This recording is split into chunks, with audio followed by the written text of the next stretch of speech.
நண்பர்களுக்கு வணக்கம். நோயற்ற வாழ்வே குறைவற்ற செல்வம் அப்படின்னு பெரியவங்க சொல்லி வச்சுருக்காங்க. அது உண்மையும் கூட தான். இந்த நோயோடு இருக்கிறவங்க எந்த வேலையுமே செய்ய முடியாது. அதனால் அவங்களுக்கும் கஷ்டம், குடும்பத்துக்கும் கஷ்டம், அவங்க வசிக்கிற நாட்டுக்கும் கஷ்டம், எல்லாருக்கும் கஷ்டம். இந்த மாதிரி இருக்கும் பொழுது ஏன் நோய் வருது அப்படின்னா பல காரணங்களை சொல்லலாம். அதில் பொதுவாக இந்த காலகட்டத்தில் நாம் பார்த்தோன்னா விஞ்ஞானத்தின் வளர்ச்சி அப்படின்னு சொல்லிட்டு நம்மளுடைய சூழ்நிலையை ரொம்ப மாசுபடுத்தி வச்சுருக்கோம். ரொம்ப பொல்யூட் ஆகிடுச்சு, அதாவது மாசடைஞ்சிருச்சு. இந்த வாகன போக்குவரத்து ரொம்ப அதிகமாக இருக்குது.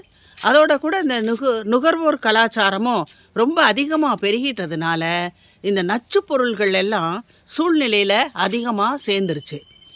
இந்த நச்சு பொருள்கள் சூழ்நிலையில் அதிகமாக சேர்றதை விட நம்ம வீட்டுக்குள்ளேயும் அதிக அளவில் நச்சு வாயுக்கள் எல்லாம் சேர்ந்துருக்கு.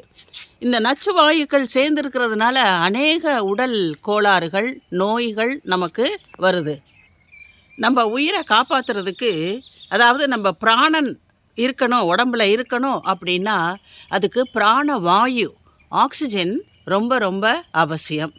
இந்த மற்ற வாயுக்களோட அதிகரிப்பினால் ஆக்சிஜனும் குறைஞ்சிருச்சு. சூரிய ஒளி இருக்கும் பொழுது கார்பன் டை ஆக்சைடை எடுத்துக்கிட்டு அதோட கூட இந்த சூரிய ஒளி, தண்ணி இதையெல்லாம் சேர்த்து பச்சையம் தயாரிக்குது, ஒளிச்சேர்க்கை தயாரிக்குது. அதனால் பகல் நேரத்தில் நமக்கு தேவையான ஆக்சிஜன் கிடச்சி போயிடுது. ஆனால் இரவு நேரத்தில் பார்த்தோம் அப்படின்னா இந்த தாவரங்கள், செடி கொடிகள் எல்லாமே தாவரங்கள் ஆக்சிஜனுக்கு நம்மளோட போட்டி போடுது. அதுங்களும் இரவு நேரத்தில் தாவரங்களும் ஆக்சிஜனை உள்ளே எடுத்துக்கிட்டு கார்பன் டை ஆக்சைடை வெளியே விடுது. நாமளும் அந்த மாதிரி தான் சுவாசத்துக்கு இரவானாலும் சரி பகலானாலும் சரி ஆக்சிஜனை உள்ளே எடுத்துக்கிட்டு கார்பன் டை ஆக்சைடை வெளியே விடுறோம். அதனால் இரவு நேரத்தில் என்ன ஆகுது அப்படின்னா ஆக்சிஜனோட அளவு நமக்கு குறைஞ்சி போகுது இயல்பாகவே. அதோட கூட நம்ம மாடியில் தோட்டம் வேற வச்சுருக்கோம். நம்ம வீட்டுக்கு அடிஷ்னலாக ஆக்சிஜன் குறைவு ஏற்பட வாய்ப்பு இருக்குது இரவு நேரங்களில். இதை சரி கட்டணும் அப்படின்னு சொன்னால் இயற்கையே சில உபாயங்களை நமக்காக செஞ்சு வச்சுருக்கு. 24 மணி நேரமும் ஆக்சிஜனை உற்பத்தி பண்ணி வெளியே விடக்கூடிய தாவரங்கள் உலகத்தில் நிறையா இருக்குது. இந்த அபூர்வ வகை தாவரங்கள், அதிசயமான தாவரங்கள் சாதாரணமாக நம்ம நிறைய இடங்களில் பார்க்கலாம். அதுங்களோட முக்கியத்துவம் நமக்கு இது வரைக்கும் தெரியாமல் இருந்தது. அந்த மாதிரி தாவரங்களை நாம் தோட்டத்தில் காய்கறி செடிகள், பழச்செடிகள், கீரை வகைகள், இந்த மாதிரி இதுங்களோட சேர்த்து பூச்செடிகள், இந்த மாதிரி செடிகளோடு சேர்த்து இந்த செடிகளையும் வளர்த்து வந்தோம் அப்படின்னாக்க நமக்கு இந்த ஆக்சிஜன் பற்றாக்குறையை ஈஸியாக நாம் சமாளிக்கலாம். இந்த செடிகள் எல்லாம் ஆக்சிஜனை கொடுத்து ஆரோக்கியத்தை மேம்படுத்துறது மட்டும் இல்லாமல் நமக்கு வாஸ்து, அந்த முறைப்படி வாஸ்து செடிகளாகவும் செயல்படுது. வாஸ்துன்னா என்ன அப்படின்னாக்க நீர், நிலம், காற்று, நெருப்பு, ஆகாயம், இந்த மாதிரி 5 பூதங்கள், 5 பூதங்களும் அதாவது இருக்க வேண்டிய இடத்துல இருக்கணும், இருக்க வேண்டிய அளவில் இருக்கணும். அப்போ தான் ஒன்றுக்கு ஒன்று சமமாக இயல்பாக வேலை செஞ்சு அந்த ஒரு சூழலை, ஆம்பியண்ட் அப்படின்னு சொல்லுவாங்க, அதை வளமாக்கும். அந்த மாதிரி இந்த செடிகளும் அந்த எந்த இடத்துல செடிகள் இருக்கணும், பச்சையாக இருக்கணும் அப்படின்னு சொல்லி வச்சோன்னு சொன்னாக்க இந்த செடிகளும் நமக்கு வளமையும் ஆரோக்கியத்தையும் செல்வ வளத்தையும் நேர்மறையான சிந்தனைகளையும் கொடுக்கும். அப்பேற்பட்ட செடிகள் என்னென்ன செடிகள் எங்கள் தோட்டத்தில் இருக்குது, நாங்கள் வளர்த்துக்கிட்டு வர்றோம் எங்கள் வீட்டில் அப்படின்னு பார்க்கலாம். பொதுவாக இந்த செடிகளை வீட்டுக்குள்ளே வளர்க்குற செடிகளாக நம்ம பார்க்கலாம். நிறையா செடிகள். இன்றைக்கி நாம் காற்றை தூய்மைப்படுத்தும் ஒரு 5 விதமான செடிகளை பற்றி மட்டும் பார்க்க போகிறோம். இப்போ நம்ம முதல்ல பார்க்குறது ஸ்பைடர் பிளான்ட்டு. இதை இங்கிலீஷில் குளோரோஃபைட்டம் காஸ்மோசம் அப்படின்னு சொல்கிறாங்க. ஆப்பிரிக்காவின் பல இடங்களையும் இது நேட்டிவ், அதாவது பூர்வீகமாக கொண்டது. இந்த செடிகளை பாருங்கள் எப்படி இருக்குது. இதை தொட்டியில் தான் வச்சுருக்கோம். ஒரு சின்ன செடியை தான் எடுத்துகிட்டு வந்தோம். இந்த அடியில் பாருங்கள், இந்த மாதிரி சின்ன செடி தான். இந்த செடியை வளர்க்குறது ரொம்ப ஈஸி. திருச்சி பட்டர்ஃப்ளை பார்க்கில் இருந்துட்டு அங்கே வளர்ந்துருந்தது இந்த செடி. அதிலேருந்து ஒரு சின்ன பிரான்ச்சை இப்போ எடுத்துட்டோம் பாருங்கள். இந்த மாதிரி எடுத்துகிட்டு வீட்டில் வச்சு ஒன்றே ஒன்று வளர்த்தது தான். இப்போ பாருங்கள் எவ்வளவு புதராட்டம் எவ்வளவு செடி வந்திருக்கு. இது வந்து மேல் மண் காஞ்ச பிறகு தண்ணி ஊற்றினாக்க போகிறோம். குறைஞ்ச அளவில் இது வளரும். நேரடியாக சூரிய ஒளிச்சில் வைக்கக்கூடாது. பிரைட் சன்லைட் இருக்கணும். ஆனாலும் கூட இதை நிழல் பாங்கான இடத்துல தான் வைக்கணும். வீட்டுக்கு உள்ளேயும் ஹால் அந்த மாதிரி இடங்கள்லையும் வைக்கலாம். இந்த செடியை ஹாஸ்பிட்டல், அதுக்கப்புறம் ஃபங்க்ஷன்ஸ் நடக்கிற இடத்துல இங்கே எல்லாமே கூட வச்சு வளர்க்குறாங்க. இந்த இலைகளை பாருங்கள், மஞ்சளும் வெளிர் மஞ்சளும் பச்சையும் கொண்டதாக இருக்கும். சில செடிகள் பச்சை நடுவுலையும் ஓரத்தில் வந்துட்டு மஞ்சள் கலரை உடையதாகவும் இருக்கும். இந்த இலைகள்லாம் இந்த மாதிரி இருக்குது பாருங்கள், கூர்மையாக இருக்கும். இதோட சிறப்பு என்னன்னா, அசுத்தமான காற்றை இது வந்து அப்படியே கிரகிச்சுக்கும், அப்சார்ப் பண்ணிக்கும். அது என்னென்ன காற்று அப்படின்னு பார்த்தோம்னாக்க, formaldehyde, benzene, toluene, xylene, carbon monoxide, இது மாதிரியான வாயுக்களையெல்லாம் இது உறிஞ்சிக்கும். இதை வந்துட்டு ஸ்பைடர் ஐவி, சிலந்தி செடி அப்படின்னு சொல்கிறாங்க. சிலந்தி மாதிரி இருக்கிறதுனால தான் இங்கே பாருங்கள் எப்படி இருக்குது, இது சிலந்தி மாதிரி. இந்த செடி நிச்சயமாக காற்றை சுத்தப்படுத்தும் அப்படிங்கிறத 1989 நாசா அதனுடைய சோதனைகள் மூலம் நமக்கு தெரிவிச்சிருக்கு. இது வெப்பமண்டல பிரதேசங்களில் அதிகமாக வாழக்கூடியது. ஹால், பெட்ரூம், பால்கனி இந்த இடங்களில் வச்சுக்கலாம். சின்ன செடியாக இருந்ததுன்னு சொன்னாக்க நாம் வந்துட்டு பெட்ரூமில் வச்சுக்கிறதுக்கு உதவியாக இருக்கும். 24 மணி நேரமும் ஆக்சிஜனை கொடுக்கறதுனால நமக்கு வந்துட்டு ஆரோக்கியமான வாழ்வு கிடைக்கிது. அதே கூட இது டேபிள்களுக்கு மேலேயும் வச்சுக்கையில் ஒரு அழகுணர்ச்சி கொடுக்குது. மனசில் ஏற்படக்கூடிய மன அழுத்தம், மனச்சோர்வு இதுங்களையெல்லாம் நீக்கி நேர்மறை எண்ணங்கள், பாசிட்டிவ் வைப்பு கொடுக்குது. வளர்ப்பு பிராணிகளுக்கு எந்தவித தீங்கையும் ஏற்படுத்தாது. ஹாஸ்பிட்டல்லாம் பேஷண்ட்ஸ் இருக்கிற ரூமில் வச்சுருக்கிறதுனால அவங்களுக்கு ஒரு மன அமைதியாக தர்றதுனால அவங்க வந்துட்டு விரைவிலேயே குணமாகிறதுக்கு இந்த செடி உதவுது. எங்கள் வீட்டில் தான் இவ்வளோ பெரிய செடியாக வளர்ந்துருச்சு. ஆனாலும் இது பக்கத்தில் வந்தாலே ரொம்ப அமைதியாயிரும். இது வந்து வாட்டர் டேங்க் மேலே தான் நாங்கள் வச்சுருக்கோம். ஆனால் எப்போவுமே இங்கே பிரைட் லைட் இருக்கும், ஆனால் நிழலாக தான் இருக்கும். இங்கே வந்து பக்கத்தில் உட்காந்தோன்னாலே நமக்கு மனசுக்கு ரொம்ப சந்தோஷமாக அமைதியாக இருக்கும். ரெண்டாவதாக நாம் பார்க்க போகிறது ஸ்னேக் பிளான்ட், ட்ரக்கீனா ட்ரைஃபேசியேட்டா.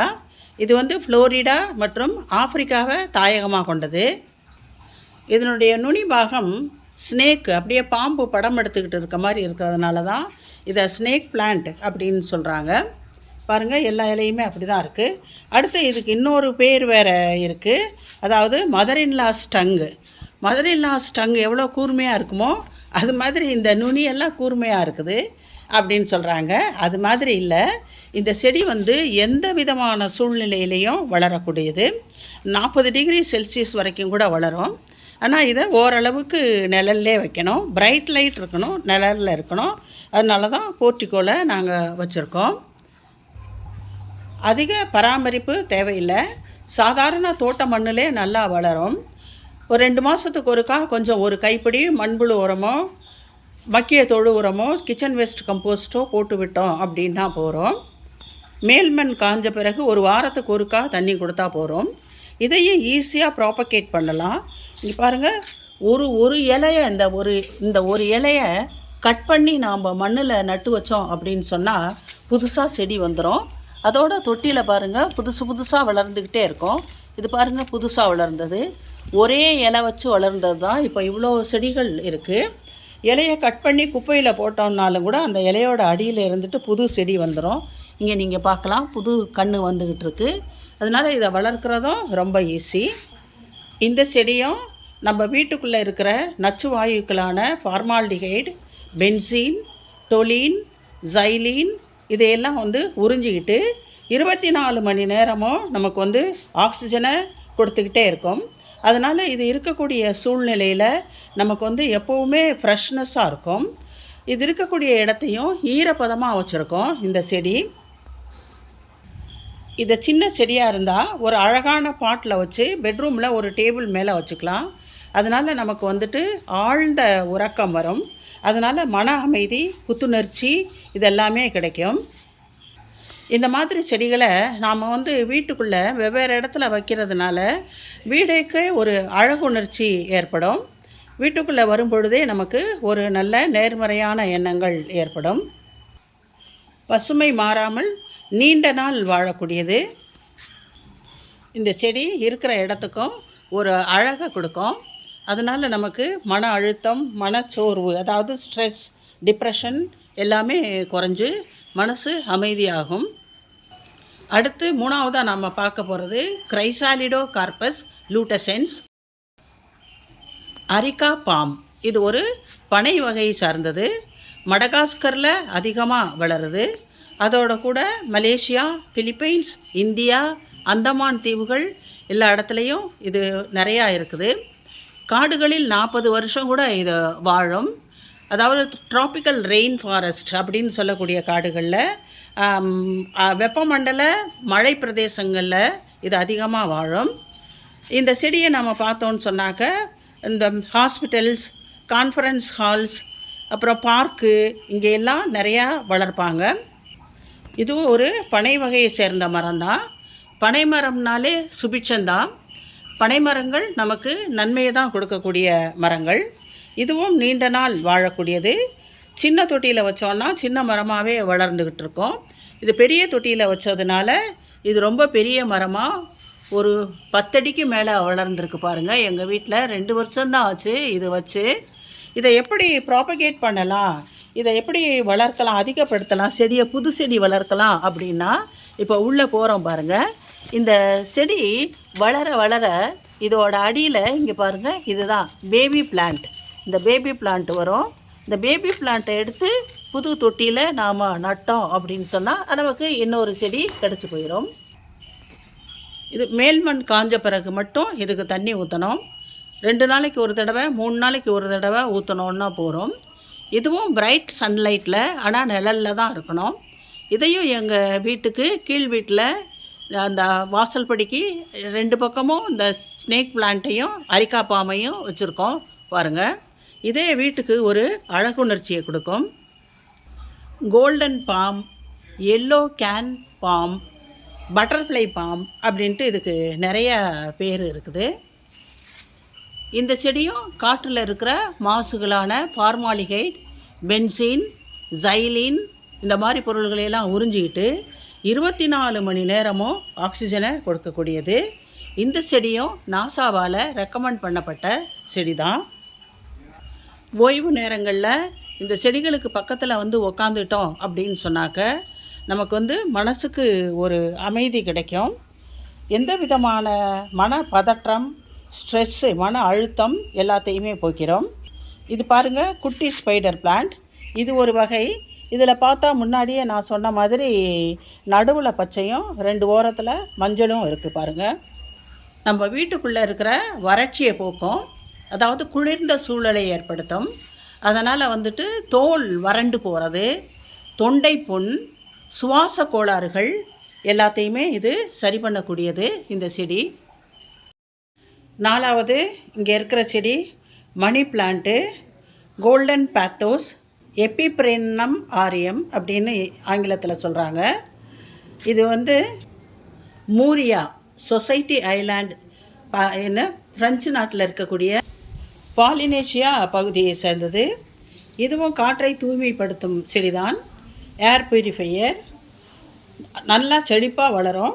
கொஞ்சம் ஒரு 2-3 கணுவை பிச்சு வச்சோன்னாலே போகிறோம், நல்லா செழிப்பாக வளர்ந்துடும். அளவோடு தண்ணி ஊற்றணும். மிக நீண்ட கொடியாக வளரும். அதனாலேயே இதை டெவில்ஸ் வைன், அதாவது பேய்களின் கொடி அப்படின்னு சொல்கிறாங்க. அழிவே இல்லாதது, எந்த சூழ்நிலையிலையும் வளர்ந்துடும். ஆனால் மிதமான வெளிச்சத்தில் தான் இதை வைக்கணும். வெயிலில் வைக்கக்கூடாது. ரொம்ப வெயிலில் வச்சோன்னாக்கா இலைகள்லாம் கருகி போயிடும். இதை ஒரு சின்ன பிளாஸ்டிக் தொட்டியில் தான் நான் வச்சுருக்கேன். அடுத்து இந்த மாப் குச்சியில் தேங்காய் நாரை கட்டி இந்த மாதிரி வர்டிக்கலாக இழுத்து விட்ருக்கேன். வீட்டுக்கு முன்பகுதியில் வாசப்படிக்கு பக்கத்துலேயும் இதை வைக்கலாம். சின்ன செடியை வீட்டுக்குள்ளேயும் வைக்கலாம், மண்ணுலேயும் வளர்க்கலாம், தண்ணியிலையும் பாட்டில்களில் போட்டு தண்ணியிலையும் வளர்க்கலாம். ஹேங்கிங் பாட்டில் கூட இதை வளர்க்கலாம். டெவில்ஸ் ஒயின்ங்கிற பேருக்கு தகுந்தது மாதிரி அங்கே பாருங்கள், அங்கேருந்து இவ்வளோ தூரத்தையும் தாண்டி செடிகளுக்கு உள்ளே வந்து இங்கே வந்து வெளிப்பட்டு பெருசாக வளருது. நல்ல உரம் கொடுத்தோம் அப்படின்னா செழிப்பான மண்ணில் பெரிய பெரிய இலைகளாக வரும். சாப்பாட்டு இலை பெருசுக்கு கூட வரும். அந்த மாதிரி வளர்ந்துருக்கு எங்கள் வீட்டில். இந்த செடி வளர்கிற இடத்துக்கு அழகை கொடுக்கும், மன அமைதியையும் கொடுக்கும். இந்த செடியை பெட்ரூமில் வச்சு வளர்க்கக்கூடாது, ஆனால் கிச்சனில் வச்சு வளர்க்கலாம். அதாவது தென்கிழக்கு மூலையில் கிச்சன் ஃபுல்லாக கூட இதை வச்சு வளர்க்கலாம். இதை பார்த்துக்கிட்டே சமையல் செய்யும் பொழுது இந்த பச்சை நிறம் மனசுக்கு அமைதியை கொடுக்கும். வீட்டுக்குள்ளே காற்றுல இருக்கிற நச்சு வாயுக்களான ஃபார்மால்டிஹைடு, பென்சீன், டொலின், ஜைலின் இதையெல்லாம் உறிஞ்சிக்கிட்டு நமக்கு அதுக்கு பதிலாக 24 மணி நேரமும் ஆக்சிஜனை கொடுக்கும். இந்த செடியும் நாசாவால் பரிந்துரைக்கப்பட்ட செடி தான். மன அழுத்தம், மனச்சோர்வு, மனப்பதற்றம் எல்லாவற்றையும் போக்கக்கூடியது இந்த மணி பிளான்ட்டு. அதெல்லாம் விட சிறப்பாக நண்பர்களுக்கு பரிசளிக்கலாம். இங்கே பார்த்தீங்கன்னா இந்த மாதிரி 2-3 கிளை இருக்கக்கூடிய இந்த பிரான்ச்சை எடுத்து ஒரு சுத்தமான பாட்டிலில் தண்ணி ஊற்றி அதுக்குள்ளே வச்சு நம்ம பரிசாக கொடுக்கலாம். அப்படி இல்லைன்னா இதை எடுத்து ஒரு சின்ன தொட்டியில் பாட்டில் வச்சு அழகாக டெக்கரேட்லாம் பண்ணி நண்பர்களுக்கு கொடுத்தோன்னா இது ஒரு சிறந்த பரிசு பொருளாக அமையும். மன அமைதியையும் சந்தோஷத்தையும் வளமையும் கொடுக்கக்கூடியது இந்த செடிகள் எல்லாமே. இதுவும் ஒரு வாஸ்து செடி தான். கடைசியாக 5ஆவதாக பார்க்க போகிற செடி ஆலோவேரா, சோற்று கற்றாழை. இதுவும் பாருங்கள், இதுவும் ஒரு வாஸ்து செடி தான். ஏர் பியூரிஃபையர், அசுத்தமான காற்றுகளை உறிஞ்சிக்கிட்டு நமக்கு அதுக்கு பதிலாக ஆக்சிஜனை தரக்கூடிய செடி. இந்த செடியின் இலைகள் அப்படியே மொத்தமாக இருக்குது பாருங்கள். உள்ளே வந்துட்டு குளிர்ச்சி தரக்கூடிய ஜெல் இருக்குது.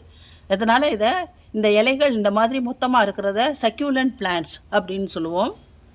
ஆலோவேராவோட தாயகம் அரேபியன் பெனின்சுலார் தீபகற்பம். ஆனால் உலகம் முழுவதும் இது பரவி இருக்குது. இந்த செடி கார்பன் டை ஆக்சைடை உறிஞ்சிக்கிட்டு அதுக்கு பதிலாக ஆக்சிஜனை வெளியேற்றும். இதுவும் ஒரு வாஸ்து செடி தான். இப்போ இந்த 5 செடிகளை பற்றியும் நாம் பார்த்துட்டோம். இப்போ வாங்க இந்த வாஸ்து செடிகளை எந்தெந்த இடத்துல வச்சோம் அப்படின்னா பலன் அதிகமாக இருக்கும் அப்படிங்கிறத பார்க்கலாம். பொதுவாக இந்த செடிகளை தென்கிழக்கு மூலையில் தான் வைக்கணும், அதாவது கிச்சன் இருக்கிற இடத்துல. அதுக்கு எதிர் திசையில் வடமேற்கு மூலையிலையும் வைக்கணும், அல்லது நம்ம தெற்கு பக்கம் வைக்கலாம், தென்மேற்கு பக்கத்துலேயும் வைக்கலாம். வடக்கு மற்றும் மேற்கு பக்கங்களில் வைக்கக்கூடாது. இதையெல்லாம் நாம் பார்க்கும் பொழுது நமக்கு என்ன தெரியுது அப்படின்னு சொன்னாக்க, காற்று ஓடும் திசை, அந்த காற்றோட்டமுள்ள திசையில் தான் வைக்கணும் அப்படிங்கிறது நமக்கு புரியுது. ஆலோவேராவை தென்கிழக்கு மூலையில் தான் வச்சுருக்கோம். இதுதான் இந்த கிச்சன் இருக்கக்கூடிய இடம், மூளை. மாடியில் இருக்குது கிச்சன். இங்கேருந்து அப்படியே டயகனலாக போனோம் அப்படின்னா வடமேற்கு மூலையில் இந்த செடியை வச்சுருக்கோம். மீதி செடிகள் எல்லாம் தெற்கு பக்கத்தில் வீட்டுக்கு முன்னாடி இருக்குது. இறுதியாக இந்த மாதிரி ஆரோக்கியம் தரும் செடிகளையும் நம்ம தோட்டத்தில் வளர்த்து, அதே மாதிரி தோட்டத்தில் வெயில் இல்லாத இடத்துல வளர்த்து, வீட்டுக்கு உள்ளேயும் வீட்டின் முன்புறத்துலேயும் வளர்த்து அழகோடு இருக்கணும். அதோட எந்த விதமான டென்ஷனும் நெகட்டிவ் தாட்ஸும் இல்லாமல் பாசிட்டிவ் தாட்ஸோட ஒருவருக்கொருவர் ஒத்துமையாக ஆரோக்கியமான வாழ்வு வாழணும் இந்த செடிகளையெல்லாம் வச்சுக்கிட்டு அப்படின்னு சொல்லி இந்த வீடியோவை முடிச்சுக்குவோம். நன்றி.